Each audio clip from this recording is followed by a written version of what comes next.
Man, have I got a good story for you today.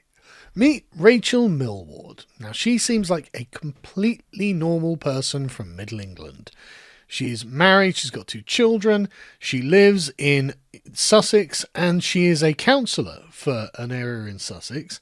And she is a normal, middle class, modern, progressive person. And so, as the deputy leader of the Green Party in England and Wales, and a Green councillor, she naturally lives in a nearly entirely white area of the country. 94% white is the place she lives. And as you can see from the density of the housing, quite rural it looks. So she's living in heaven, absolute heaven. And good for her. This is the best kind of place you could possibly live, in my opinion. Just somewhere in the leafy, like timeless areas of England that haven't been despoiled by modernity. Perfect. You can afford all of your luxury beliefs because fundamentally you don't have to live by them. So when you're at the Green Party conference, you can say bold things like this. There will be a day when we sit our grandchildren on our knees and we tell them, first they came for the immigrants. So we hung out flags from all the nations and we said, refugees are welcome here. Here being the point of contention, right? Because where does here mean? Does here mean her leafy, almost entirely white English area of Sussex? Or does it mean where you live? Does it mean not here, not with her, but with you guys instead? Because the other day, the Labour government was like, yeah, we've got to do something about these asylum seekers in hotels, costing the earth. Maybe we'll move them to disused military barracks. And there just happens to be one in her district. And so she was like, well, hang on a second, British government, I don't want you sending 600 asylum seekers to Crowborough Army Camp as a temporary location because this is causing major problems. We are worried about the safety of both asylum seekers and local communities. Why would you be worried about the safety of the local community? What possible danger is there from asylum seekers being placed in your innocent and naive area of Middle England? What possible objection could you have? It was wrong for the Home Office to do this to them. We requested you engage with all relevant public sectors. We were told we'd be able to meet you on site. Your team assured us that all of this would be perfectly fine, and for some reason, you're still shoving these 600 unvetted asylum seekers with us, and we're not happy about it. Following the briefing, we wrote to you and highlighted various concerns. Quite clearly, accommodating 600 men on one site with no right to work brings significant risks. Wow, does it? What are those risks exactly? Would you like to elucidate them? Maybe you should enumerate them. Maybe you can enlighten us as to what the risks of 600 unvetted foreign men just being allowed to just roam around in your local area. What possible risks that entails. Because, I mean, no one seems to be able to explain from the Green Party, because I hear that they're just doctors, nurses, lawyers, brain surgeons, nuclear technicians, rocket scientists, and everything else that apparently Britain needs. But please do not underestimate the gravity of the situation here. The Home Office's lack of presence locally is lamentable, and given your team's total failure to keep the promises, it's essential you reverse your decision. Signed, Councillor James Partridge and Councillor Rachel Millward. Really, it's essential to reverse the decision. So I thought, hang on a second. Whoa. One, what are you being so racist about, Rachel? There's nothing wrong with refugees. They are just here to help us, and it's our duty to help them. Then I don't know what this danger and safety that you're concerned about, and I thought that refugees were welcome here. Now, of course, a lot of people were like, yeah, well, Rachel, I mean, you do seem to be kind of pro-refugee, so why wouldn't you be pro-refugee in Sussex, in your little slice of heaven? And the Labour Party suggested the other day, well, do we need a radical reform of the asylum system?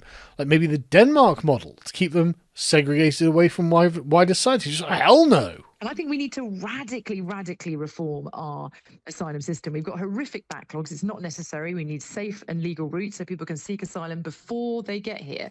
I think it's obviously the wrong thing to do to put 600 men in a camp, 600 men who are fleeing trauma and persecution, 600 men who are not rooted in their communities. It's a vulnerable moment. It's obviously neither safe for those people or for communities around. It's a Why would it not be safe for the communities around?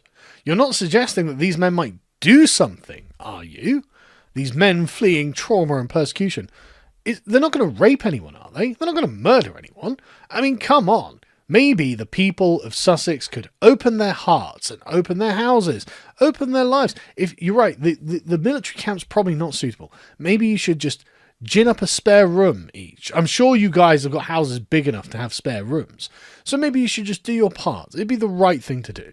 So Rachel wanted to make herself perfectly clear. Let me make it clear. Refugees are welcome here. Just not here in Sussex in this army camp because of the safety of the local community. But they are definitely welcome here. Whatever the royal here is, just in England somewhere, just not with me. So they're welcome here. They should have a right to work, and we should have safe routes, but not house them in the army camp near me. And the Home Office should do as I say. And we shouldn't have a hostile environment of fear and division because mean. We don't want to be mean to the people that I think are causing danger in the community. Not sure. Not exactly sure what her problem is. But anyway, this has carried on, and on, and on. And Morgoth is a genuinely funny tweet. It's day 4 of the Refugees Welcome Green Party finding a way to weasel out of actually housing 600 of them in their area. Which is exactly what this is. Exactly what this is. In fact, again, they're stuck on the horns of a genuinely hilarious dilemma. Of course, we ideologically and morally are committed to infinite numbers of foreign, unvetted men flooding our country. I just don't want them in the area where my children go to school. I just don't want them wandering around my streets.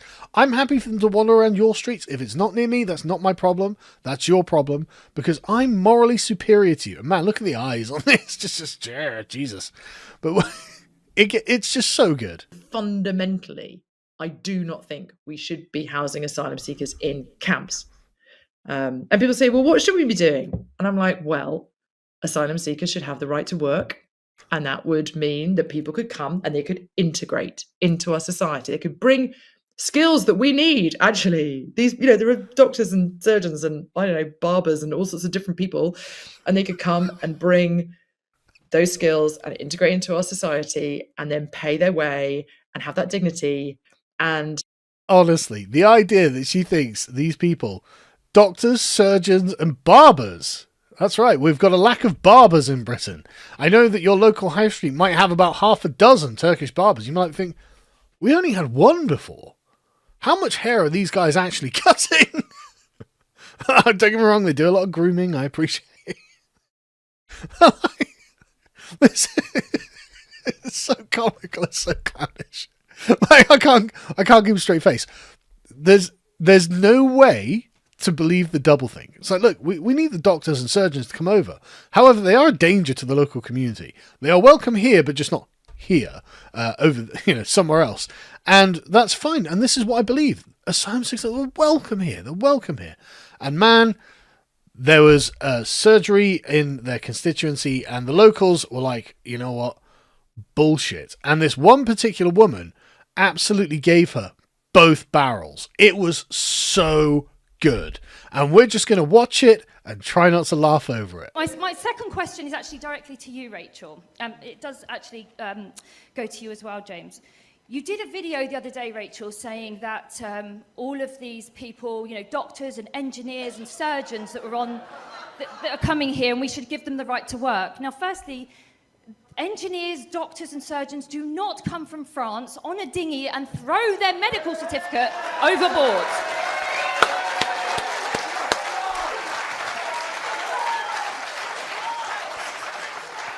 It's very clear to me that you really don't understand the small boat crisis. So therefore, I'm going to say, why don't you resign, both of you, and make way for someone who understands the crisis? Get him, lads.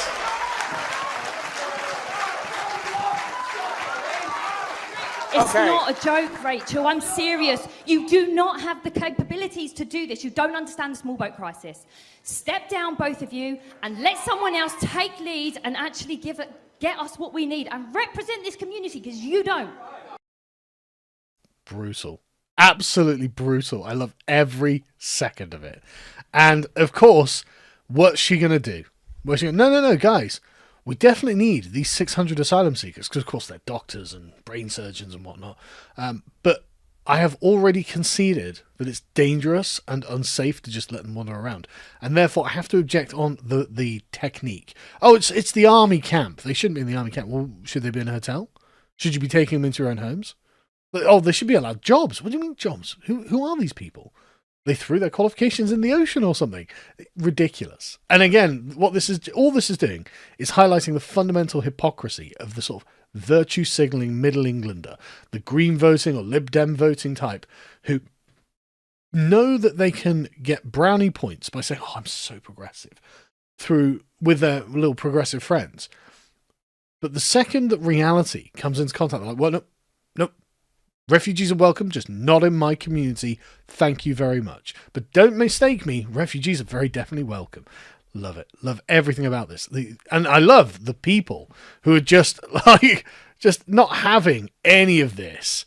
You know, these good folks who are just like, yeah, no, fuck this shit. I don't want a bunch of random young men wandering around my community. We've got families. We've got businesses. We've got responsibilities. We do not want this nonsense here. And they're saddled with the Greens in their council. Like, this is, honestly, this is going to be what the Reform Revolution is built in, basically. People who are just like, yeah, no, I've decided I'm going to vote racist. It's like, what, for Nigel Farage? Yeah, I've decided that's what I'm going to do.